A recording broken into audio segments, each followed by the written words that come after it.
और जिसके वजह से ईरान ने फिर से गुस्से में आकर क्या किया कि स्ट्रेट ऑफ हॉर्मुज को भैया फिर से ब्लॉक कर दिया। तो जी हाँ दोस्तों, ऑलमोस्ट ये जो वार है ये खत्म होने ही वाला था। पूरा दुनिया में खुशी का माहौल था, हर किसी को लग रहा था कि भैया मंडे को तो शेयर मार्केट रॉकेट होने वाला है। पूरा ग्लोबल मार्केट में तेजी देखना शुरू हो गया था, गिफ्ट निफ्टी में भी तेजी देखना शुरू हो गया था। लेकिन अचानक से एक ऐसा खबर आ जाता है जिस खबर के वजह से पूरा का पूरा जो पासा है वो पलट जाता है। उस खबर के वजह से एक बार फिर से लगने लगा है कि ये जो ईरान और यूएस के बीच वार जो चल रहा था, कुछ दिनों के लिए रुका जरूर था, हो सकता है ये जो वार है फिर से शुरू हो जाए। क्या वो खबर आया है उसके बारे में भी बात करेंगे, साथ ही साथ बात करेंगे शुरू से कि क्यों वार खत्म होने वाला था, क्या न्यूज आया था जिसके वजह से हर किसी को लगने लगा था कि वार खत्म होने वाला है, उसके बारे में बात करेंगे। वार अगेन यानी कि फिर से क्यों ये जो वार है वो शुरू हो सकता है, उसके बारे में भी बात करेंगे। साथ ही साथ अटैक अगेन यानी कि एक बार फिर से हमला हो चुका है, किसने किस पर हमला किया है, क्यों हमला किया है, उसके बारे में भी इस वीडियो में डिटेल में बात करेंगे। क्वार्टर 4 का रिजल्ट आ रहा है, उसके बारे में भी बात करेंगे। साथ ही साथ संडे का वीडियो है तो आप सभी लोगों का काफी सारा कमेंट्स आया है, उन कमेंट का भी रिप्लाई देने की कोशिश करूंगा। तो फुल पैकेज वीडियो है, वीडियो बहुत इंपॉर्टेंट वीडियो है, वीडियो को एंड तक जरूर देखिएगा। चलिए करते हैं वीडियो की शुरुआत। तो कहानी को एकदम स्टार्टिंग से यानी कि शुरू से समझने की कोशिश करते हैं। अभी से ठीक 23 घंटा पहले का खबर है, यानी कि 17 अप्रैल को डोनाल्ड ट्रम्प जी एक पोस्ट करके ये न्यूज इन्फॉर्म करते हैं हम लोगों को कि Iran has agreed to never close the strait of Hormuz again, यानी कि ये जो ईरान ने स्ट्रेट ऑफ हॉर्मुज जो रास्ता है उसको ब्लॉक करके रखा था, जिसके वजह से पूरा दुनिया का शेयर बाजार परेशान था। क्योंकि वो जो स्ट्रेट ऑफ हॉर्मुज वो जो रास्ता है उसी रास्ते से दुनिया का ज्यादातर क्रूड ऑयल जो है वो सप्लाई होता है। तो ये जो ईरान ने स्ट्रेट ऑफ हॉर्मुज को ब्लॉक करके रखा था, तो 17 अप्रैल को डोनाल्ड ट्रम्प सर जी ये पोस्ट करके बोलते हैं कि ईरान जो है स्ट्रेट ऑफ हॉर्मुज को ओपन करने वाले हैं और ईरान आज के बाद कभी भी भविष्य में स्ट्रेट ऑफ हॉर्मुज को कभी भी बंद नहीं करेंगे। ऐसा जो ट्वीट है अभी से ठीक 23 घंटा पहले डोनाल्ड ट्रम्प ने किया था। अब यहाँ पे उनके ट्वीट के बाद काफी सारे लोग कंफ्यूज हो गए थे कि डोनाल्ड ट्रम्प के बातों पर कैसे यकीन किया जाए। इससे पहले भी उन्होंने बहुत ऐसा बात बोला है जो बात सच साबित नहीं हुआ था, तो इनके ट्वीट पर तो दुनिया ने भरोसा नहीं किया था। लेकिन उसके बाद कहानी में ट्विस्ट तब आ जाता है जब ईरान के तरफ से भी इसका ऑफिशियल आंसर आ जाता है। ईरान ने क्या कहा है यहाँ पे आप देख सकते हो, straight of Hormuz completely open during cease fire Iran big announcement, यानी कि ईरान ने भी कंफर्म करके बता दिया पूरा दुनिया को कि स्ट्रेट ऑफ हॉर्मुज को ईरान जो है वो कंप्लीटली ओपन करने वाला है, यानी कि स्ट्रेट ऑफ हॉर्मुज वो जो रास्ता है उसको कंप्लीटली ईरान जो है वो खोलने वाला है। अब यहाँ पे आपके दिमाग में ये कंफ्यूजन आया होगा कि सर इन दोनों के बीच तो काफी जोरदार युद्ध चल रहा था, तो अचानक से ईरान एग्री कैसे हो गया कि स्ट्रेट ऑफ हॉर्मुज को ईरान ने खोल दिया। तो ईरान इसीलिए एग्री हो जाता है क्योंकि यहाँ पे आप देख सकते हो कि Iran declares straight of Hormuz open after Lebanon Israel cease fire, यानी कि आपको पता है लेबनान जो है, लेबनान ईरान का काफी ज्यादा क्लोज कंट्री है, लेबनान ईरान का काफी ज्यादा क्लोज कंट्री है और लेबनान और इजराइल के बीच काफी समय से जोरदार युद्ध चल रहा था।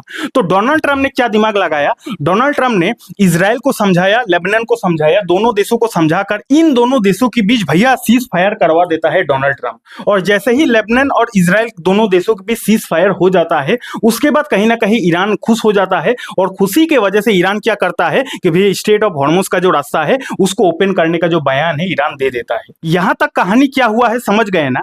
और जैसे ही अभी से कुछ घंटा पहले ये सारा अपडेट आया था, उसके बाद तो पूरा दुनिया का शेयर बाजार में भैया तेजी देखने को मिला। और सबसे इंपॉर्टेंट क्या था भैया, क्रूड ऑयल। अगर आप क्रूड ऑयल देखोगे तो क्रूड ऑयल में जोरदार क्रैश हमें देखने को मिला। अब क्रूड ऑयल में क्रैश देखना ये मार्केट के लिए काफी अच्छा पॉजिटिव होता है, क्योंकि ये जो क्रूड ऑयल है और स्टॉक मार्केट है इन दोनों का क्रॉस कनेक्शन होता है। क्रूड ऑयल में गिरावट यानी कि स्टॉक मार्केट में तेजी, स्टॉक मार्केट में गिरावट यानी कि क्रूड ऑयल में तेजी। तो जैसे ही ये सारा खबर आता है कि ईरान जो है स्ट्रेट ऑफ हॉर्मुज को खोलने वाला है, ओपन करने वाला है, तो पूरा दुनिया में खुशी का माहौल आ जाता है और क्रूड ऑयल का भाव में जोरदार क्रैश देखने को मिलता है। और अगर ग्लोबल मार्केट पर नजर डाला जाए तो यहाँ पे आप देख सकते हो पूरा ग्लोबल मार्केट में भैया हमें हरियाली देखने को मिला था कल का दिन। यहाँ पे आप देख सकते हो डाउ जोन्स ले लो, यूरोपियन मार्केट ले लो, इनफैक्ट हमारा गिफ्ट निफ्टी को भी ले लो, यहाँ पे पूरा तेजी हमें देखने को मिला था। और हर किसी को लग रहा था कि भैया मंडे मार्केट खुलेगा, काफी ज्यादा गैप अप के साथ खुलेगा और मंडे से हम इन्वेस्टर्स के लिए शायद अच्छे दिन आ सकते हैं। यहाँ तक समझ गए ना। ये इस वीडियो का पार्ट 1 खत्म हो जाता है। अब तक जो कहानी मैंने आपको समझाया यहाँ तक क्लियर है ना। हर किसी को लग रहा था कि भैया हो सकता है ये जो वार है वो खत्म हो जाए, क्योंकि ईरान इतना बड़ा फैसला कर लेता है कि स्ट्रेट ऑफ हॉर्मुज को ओपन कर देता है। यहाँ तक कहानी समझ गए ना। अभी का जो लेटेस्ट अपडेट सुनोगे, अभी जो नया खबर फिर से मार्केट में आया है, उस खबर के वजह से भैया ये सारा जो हरियाली का एक्सपेक्टेशन था, सारा एक्सपेक्टेशन मिट्टी में मिल गया है। अभी का लेटेस्ट खबर ये है, यानी कि जब मैं इस वीडियो को शूट कर रहा हूं तब तक का लेटेस्ट खबर ये है। हो सकता है आप इस वीडियो को जब देख रहे हो उस समय कहानी कुछ और हो। ऐसा होता है कि मैं न्यूज वाला वीडियो तो अपडेट कर देता हूं, अब वीडियो अपलोड करने के बाद कुछ अलग से न्यूज आ जाता है, तो आप लोग गुस्सा हो जाते हो कि सर अभी का कहानी कुछ और है, आप वीडियो में काफी लेट बता रहे हो। तो मेरे भाई, अभी जब मैं इस वीडियो को शूट कर रहा हूं, अभी तक जो करंट खबर है वही आपको इस वीडियो में देखने को मिलेगा। अभी का लेटेस्ट अपडेट ये है, यहाँ पे आप देख सकते हो, Iran shuts Hormuz again, accuse US of violating deal to reopen it. यानी कि ये जो स्ट्रेट ऑफ हॉर्मुज, ये जो रास्ता है, इस रास्ते को ईरान ने कहा था कि हम लोग इस रास्ते को खोल देने वाले हैं, और जैसे ही ये खबर आता है पूरा दुनिया में खुशी का माहौल आ जाता है। अभी का लेटेस्ट अपडेट ये है कि ईरान जो है स्ट्रेट ऑफ हॉर्मुज को फिर से ब्लॉक कर दिया है। जी हाँ दोस्तों, ईरान जो है स्ट्रेट ऑफ हॉर्मुज को फिर से ब्लॉक कर दिया है, और खाली ब्लॉक नहीं किया है भैया, शूटिंग वगैरह भी कंटिन्यू चल रहा है। यहाँ पे आप देख सकते हो, Iranian gun boats fire on tankers after straight of Hormuz close again. यानी कि स्ट्रेट ऑफ हॉर्मुज को क्लोज करने के बाद ईरान जो है फिर से टैंकर वगैरह में फायर करना शुरू कर दिया है। और रिपोर्ट के थ्रू से ये भी खबर आया है कि शायद हमारा इंडियन कोई टैंकर वहां से जा रहा था, उस पर भी हमला हुआ है। क्लियर डिस्क्लेमर, ऐसा रिपोर्ट के थ्रू से खबर आया है। तो एक बार फिर से ईरान जो है स्ट्रेट ऑफ हॉर्मुज, वो जो रास्ता है उसको ब्लॉक कर दिया है, और खाली भैया ब्लॉक नहीं किया है, उस रास्ते से जो भी जहाज टैंकर वगैरह जा रहा है उस पर ईरान जो है हमला करना शुरू कर दिया है। अब यहाँ पे आपके दिमाग में ये कंफ्यूजन आया होगा कि वाई, क्यों? ईरान ने तो खुद अनाउंसमेंट करके ये कहा था कि हम लोग स्ट्रेट ऑफ हॉर्मुज को खोलने वाले हैं, तो अचानक से ईरान को ऐसा क्या हो जाता है जिसके वजह से ईरान पलट जाता है और ईरान स्ट्रेट ऑफ हॉर्मुज को फिर से बंद कर देता है? इसके पीछे क्या रीजन है? तो भैया इसके पीछे ईरान का ऑफिशियल से ये जवाब आया है, रिपोर्ट के थ्रू से ये जवाब आया है, accuse US of violating deal to reopen it. यानी कि ईरान का बड़े बड़े लीडर ने ये कहा है कि अमेरिका जो है अपने कंडीशन को फुलफिल नहीं कर रहा है। यहाँ पे आपने देखा ना, accuse US of violating deal, यानी कि अमेरिका जो है, जो डील हम लोगों ने किया था उस डील को अमेरिका वायोलेट कर रहा है। यानी कि जो जो कंडीशन पर अमेरिका और ईरान के बीच जो जो कंडीशन हुआ था, जिन जिन कंडीशन को मानकर ईरान ने स्ट्रेट ऑफ हॉर्मुज, ये जो रास्ता है, इसको ओपन कर दिया था, उन कंडीशन को अमेरिका जो है उसको वायोलेट कर रहा है, ऐसा ईरान का कहना है, ईरान का ऑफिशियल्स का कहना है। इसके वजह से ही ईरान गुस्से में आकर एक बार फिर से स्ट्रेट ऑफ हॉर्मुज का जो रास्ता है उसको बंद कर दिया है। उस रास्ते में जो भी टैंकर जा रहा है उस पर ईरान फिर से फायर करना शुरू कर दिया है। Iran military command in A statement said that Washington had broken a promise by continuing its naval blockade of ships sailing to and from Iran's ports। यानी कि ईरान का ऑफिशियल्स का ऐसा कहना है कि अमेरिका जो है कंडीशंस को वायोलेट कर रहा है, और साथ ही साथ अमेरिका ने ये जो नावल ब्लॉकेट करके रखा है, तो हमारे शिप्स को अमेरिका दूर दूर से हमला अभी भी कर रहा है, जिसके वजह से हमने स्ट्रेट ऑफ हॉर्मुज को फिर से भैया क्लोज कर दिया है। इसको और थोड़ा डिटेल में समझने की कोशिश करते हैं। यहाँ पे मैं आपको ले आया हूँ गूगल के मैप पर, और ये जो रास्ता देख रहे हो, ये रास्ता है भैया स्ट्रेट ऑफ हॉर्मुज का रास्ता। इसको मैं रेड कलर कर देता हूं तो आपको बारीकी से समझ में आएगा। ये जो रास्ता है ये स्ट्रेट ऑफ हॉर्मुज का रास्ता है, और ये जो रास्ता है ये ईरान इसको कंट्रोल करता है, और ये जो रास्ता है इतना दिनों से ईरान ने ब्लॉक करके रखा था, और इसी रास्ते को खोलने के लिए ईरान ने 23 घंटा पहले बयान दिया था कि हम लोग इस रास्ते को जो ब्लॉक किए थे, हम लोग इस रास्ते को भैया खोलने वाले हैं, जिसके वजह से पूरा दुनिया का शेयर मार्केट में हमें तेजी देखने को मिला। लेकिन अचानक से ईरान का ऑफिशियल्स ये कहते हैं कि जैसे ही हमने इस रास्ते को खोला, जैसे ही हमने स्ट्रेट ऑफ हॉर्मुज के रास्ते को ओपन कर दिया, उसके बाद हमारा जो अलग अलग शिप्स था, उन शिप्स पर अमेरिका का जो शिप्स है भैया हमला करना शुरू कर दिया। यानी कि जैसे ही ईरान इस रास्ते को ओपन कर देता है, उसके बाद क्या होता है कि ईरान का जो बड़े बड़े शिप्स है उन शिप्स पर हमला होना शुरू हो गया।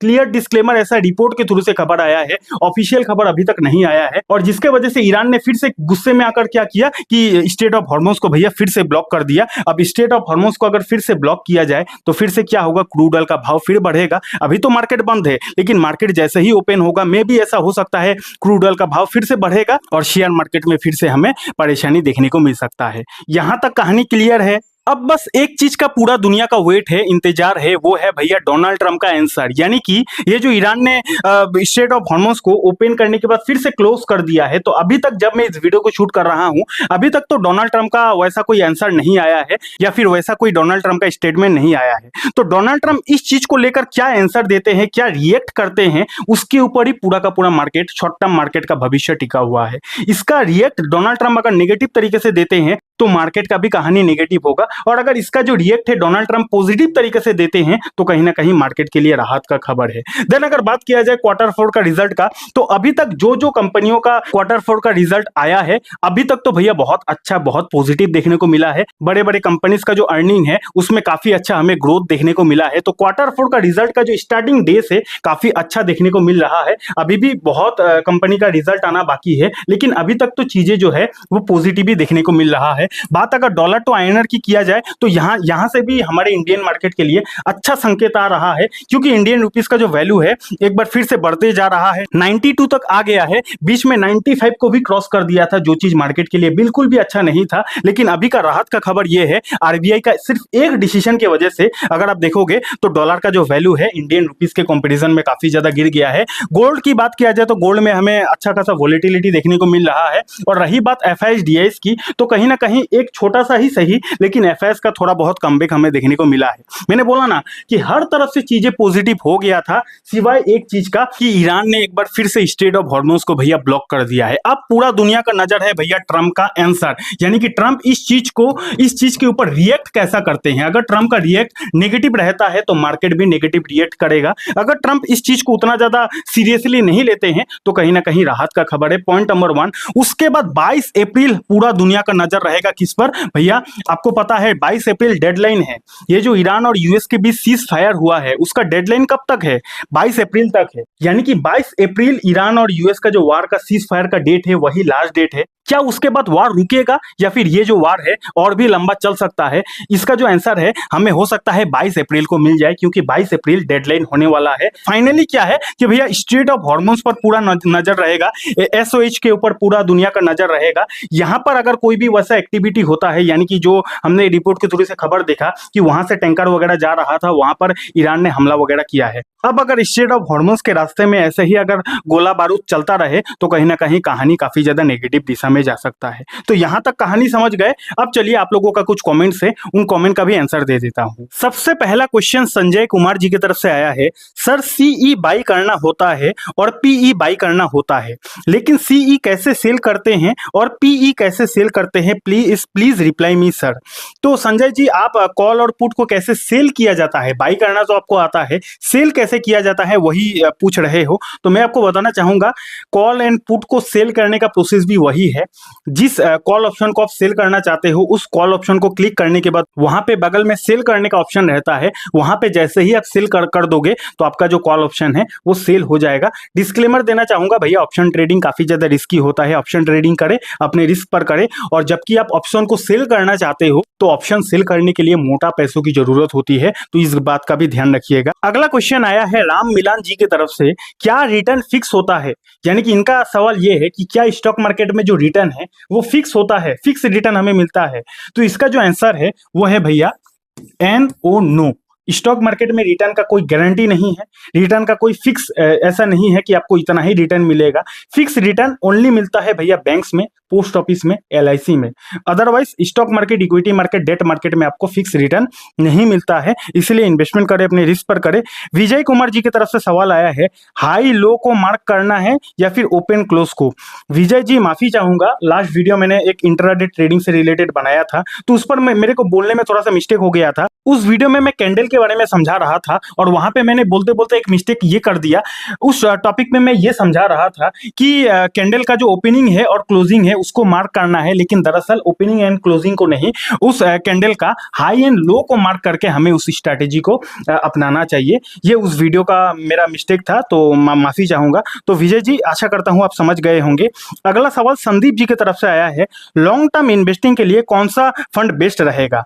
तो संदीप जी बताना चाहूंगा, देखो बात अगर म्यूचुअल फंड की हो और अगर लॉन्ग टर्म इन्वेस्टिंग की आप बात कर रहे हो, लॉन्ग टर्म यानी कि 10 साल 15 साल 20 साल की अगर बात किया जाए, तो अगर आपका गोल लॉन्ग टर्म है तो भैया मिड कैप कैटेगरी या फिर स्मॉल कैप कैटेगरी मेरे हिसाब से अच्छा हो सकता है। क्यों? क्योंकि बात अगर लॉन्ग टर्म की हो तो लॉन्ग टर्म में mid cap category small cap category हमें अच्छा रिटर्न दिया है। अब तक पास्ट का रिकॉर्ड को देखकर तो हमें यही समझ में आ रहा है। यहीं पर बात अगर शॉर्ट टर्म की होती तो शॉर्ट टर्म में मैं कभी भी मिड कैप और स्मॉल कैप कैटेगरी को प्रेफर नहीं करता हूं, क्योंकि शॉर्ट टर्म में काफी ज्यादा मार्केट में वोलेटिलिटी रहती है। शॉर्ट टर्म में पैसा चाहिए, 1 2 साल 3 साल 4 साल में पैसा चाहिए, तो mid cap category small cap category में आपको बिल्कुल भी नहीं जाना चाहिए। लेकिन जैसे ही बात 5 साल से ज्यादा की आ जाती है तो mid cap category small cap category plus एक और कैटेगरी मेरा पर्सनल फेवरेट है, जिसको बोला जाता है भैया फ्लेक्सी कैप कैटेगरी, काफी ज्यादा अच्छा ऑप्शन रह सकता है। बाकी इन्वेस्टमेंट करे अपने रिस्क पर करे, ठीक है। तो आज का वीडियो यहीं तक था। अब अगर आपके अंदर भी कोई सवाल है नीचे कमेंट कर देना, अगला वीडियो में आपका आंसर देने की कोशिश करूंगा। सिर्फ 15 साल एसआईपी करके